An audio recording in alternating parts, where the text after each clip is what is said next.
Salut les amis, j'espère que vous allez tous bien et que vous avez passé un excellent week-end à vous reposer et à vous ressourcer.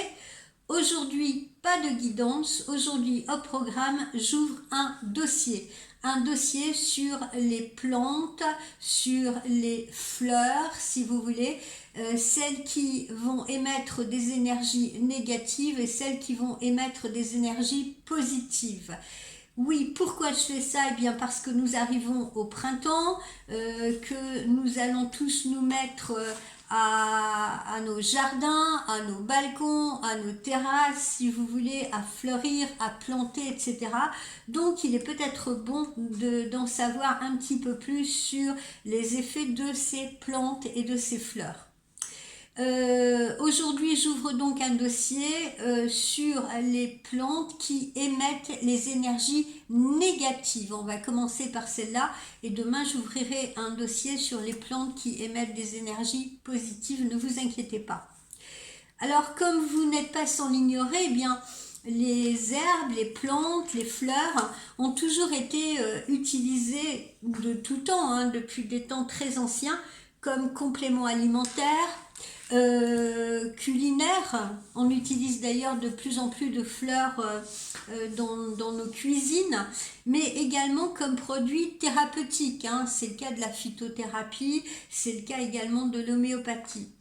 On les utilise non seulement pour leur qualité curative, mais également pour leur caractère spirituel. Et je pense particulièrement aux fleurs de Bach, puisque l'essence subtile des plantes, si vous voulez, sont utilisées non pas pour traiter des maux physiques, mais pour faire évoluer des comportements. On travaille ainsi sur les peurs, par exemple, on travaille sur le chagrin, on travaille sur l'anxiété, etc., à travers ces fleurs de Bach. Les plantes, ben voilà, on s'en est servi également depuis des périodes très très anciennes pour faire des onguents, hein. On s'en est servi également pour des rituels religieux, si vous voulez, hein. Voilà, parce qu'on pensait qu'elles avaient une nature magique pour certaines. Alors on va revenir à aujourd'hui, à nos jours, et on va donc débuter cette liste de plantes qui émettent des ondes négatives avec une plante que vous aimez tous, toutes. Moi la première, hein, parce qu'elle est magnifique, ce sont les hortensias. Alors malheureusement, il faut savoir que l'hortensia, malgré sa beauté évidente, symbolise la solitude, symbolise l'échec, symbolise l'isolement également. Donc les hortensias, alors évidemment, hein, tout ce que je vous dis là, je ne vous dis pas de ne pas mettre ces plantes chez vous, je vous dis simplement d'essayer de les placer du coup à l'endroit où elles vont être le mieux pour votre maison, si vous voulez, et le moins négatif possible. Alors, en ce qui concerne l'hortensia, c'est une plante qui est beaucoup plus à placer à l'extérieur, justement, afin qu'elle n'inonde pas vos maisons d'ondes négatives. Alors, nous allons poursuivre cette liste avec le géranium. Les géraniums ne doivent en aucun cas, je dis bien en aucun cas, se trouver à l'intérieur de votre maison en raison de la négativité qu'ils peuvent absorber. Pourquoi? Parce que le géranium va absorber la négativité, si vous voulez, et va la contenir. Donc c'est pas bon de l'avoir à l'intérieur de la maison. Donc ces plantes-là, les géraniums, il faudra davantage les placer sur les terrasses ou dans les jardins, assez loin de votre maison, simplement pour qu'elles y répandent leur couleur. Au niveau de... Alors, on a une autre plante, les lianes. Les lianes, pourquoi on a une tendance à les voir négatives? C'est parce que les lianes poussent vers le bas.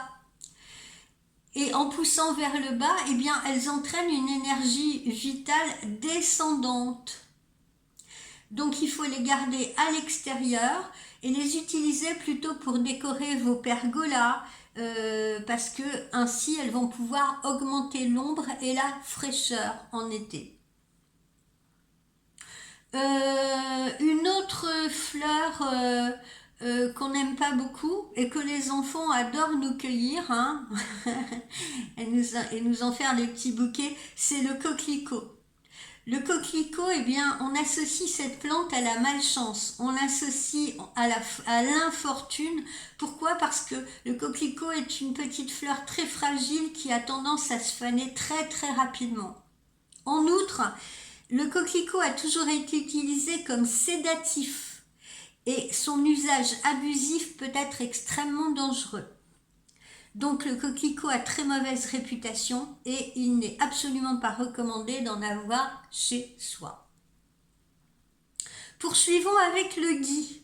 Alors oui, je sais, le gui, eh bien, dans certaines régions, le gui est signe de chance. Et puis, à Noël, eh bien, on le place derrière la porte pour attirer les bons présages. Mais, dans les cultures nordiques, eh bien, à l'inverse, il est associé à la mort. Il est associé à la mort parce qu'il est utilisé dans certaines cérémonies funéraires. C'est par ailleurs également une espèce très toxique et il faut savoir que les propriétés du gui sont hallucinogènes. Ensuite, nous allons parler du pothos, P-O-T-H-O-S. Alors le pothos, c'est une plante grimpante et les gens ont tendance à les placer chez eux en suspension, etc. parce que ça pousse très vite et très bien. Mais il faut savoir que dans le Feng Shui, si vous mettez plus de 3 pothos dans votre maison, eh bien cela peut engendrer un réel déséquilibre d'énergie. Donc il est préférable de placer vos pothos, ça fait rigolo hein les pothos, mes pothos. Vos pothos ne sont pas vos potes, vos potes. Donc il est préférable de les placer près de la porte d'entrée ou près des fenêtres afin qu'ils émettent plus de force, si vous voulez, que de perturbations. Alors, ensuite, on va parler de la langue de belle-mère. Vous savez, ces espèces de plantes grasses avec des feuilles comme ça, très élancées, très pointues. Eh bien, la langue de belle-mère, paradoxalement, même si c'est l'une des plantes les plus efficaces pour purifier l'air, à cause de ses feuilles justement extrêmement pointues, elle génère du rejet et elle génère des mauvaises ondes.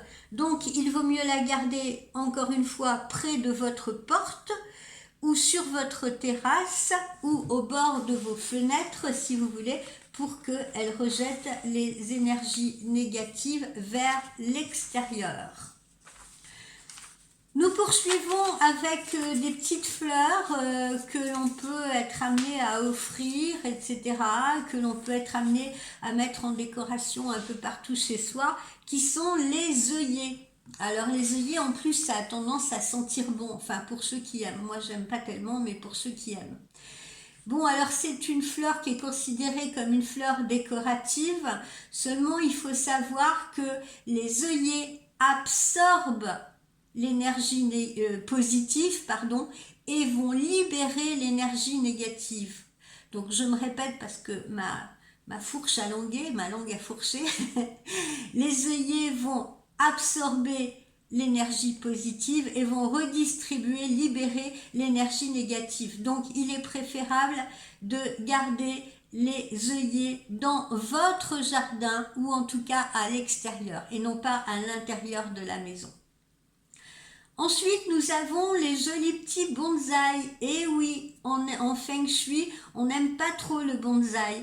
Le bonsaï, il vaut mieux également le placer à l'extérieur ou dans une serre parce que selon les préceptes du Feng Shui, comme c'est un arbre à croissance limitée, bien entendu, puisque c'est pas un arbre qui va grandir, justement, on le maintient nain si vous voulez, et bien du coup il va limiter les énergies dans la maison, il va limiter les énergies positives, il va limiter l'abondance, il va limiter la croissance et les perspectives et les opportunités. Ensuite, nous allons parler de l'azalée. Eh bien l'azalée, à cause de ses épines, si vous voulez, les épines de l'azalée ont tendance à amplifier les tensions et les disputes au sein du foyer ou du bureau, si vous l'avez dans votre bureau. Donc le mieux est de placer vos azalées sur votre balcon afin que justement elles empêchent les mauvaises ondes d'entrer chez vous. Mais ne les gardez pas à l'intérieur. Ensuite, nous allons parler de la plante de coton. La plante de coton, elle est très belle, elle est très esthétique, certes, avec ses jolies boules blanches, etc. Et elle donne même une petite touche bohème chic dans votre maison. Mais, elle accumule la poussière. Elle accumule la poussière justement sur ses boules blanches et cette poussière qu'elle accumule attire la malchance et la pauvreté dans votre maison. Donc, vous risquez de perdre des sous ou de peu en rentrer. Voyons, j'ai fait ça. Alors, on va terminer avec deux dernières plantes. D'abord, les cactus de toutes sortes, si vous voulez. Les cactus de par leurs épines, voilà, même s'il y en a de très beaux, eh bien, elles vont attirer la pauvreté, elles vont attirer la discorde, elles vont attirer l'anxiété et elles vont attirer les mauvaises énergies parce que ces épines propagent la négativité. Donc, privilégiez encore une fois au cactus une utilisation extérieure et cette fois loin de votre terrasse, loin de votre entrée si vous voulez, parce que de la même façon, faites-en de même avec les yuccas, parce que les yuccas, comme vous le savez, ont des feuilles extrêmement pointues, donc yucca et cacté, maintenez ça vraiment loin de l'entrée de votre maison parce que eh bien, on va penser de vous que vous n'êtes pas des gens très accueillants, que vous n'êtes pas des gens très bienveillants et les épines de vos cactus ainsi que les feuilles extrêmement pointues de vos yuccas vont vous attirer malheureusement des disputes, des discordes, beaucoup d'anxiété, beaucoup de stress et surtout vous ne verrez pas beaucoup les sous rentrer chez vous. Et puis on va terminer ce premier dossier par les fleurs séchées. Alors je sais également que les fleurs séchées, ça peut donner un petit aspect rétro dans la déco de votre maison et tout. Les mamies en particulier adorent les fleurs séchées. Mais dans le Feng Shui, les fleurs séchées, eh bien, elles sont fanées. Ne l'oubliez pas, elles sont fanées, elles n'ont plus de vie. Elles sont sans vie, elles ont été stoppées là, d'accord ? Et même si elles conservent un charme fou, même si elles confèrent un charme fou peut-être dans votre maison, eh bien elles vont définitivement chasser la prospérité, chasser l'abondance. Donc là, vous êtes sûr de ne pas avoir beaucoup de sous qui va rentrer et pas beaucoup d'amour non plus si vous voulez, parce que n'oubliez pas que ces fleurs sont fanées, elles sont figées. Donc, elles n'attirent plus rien.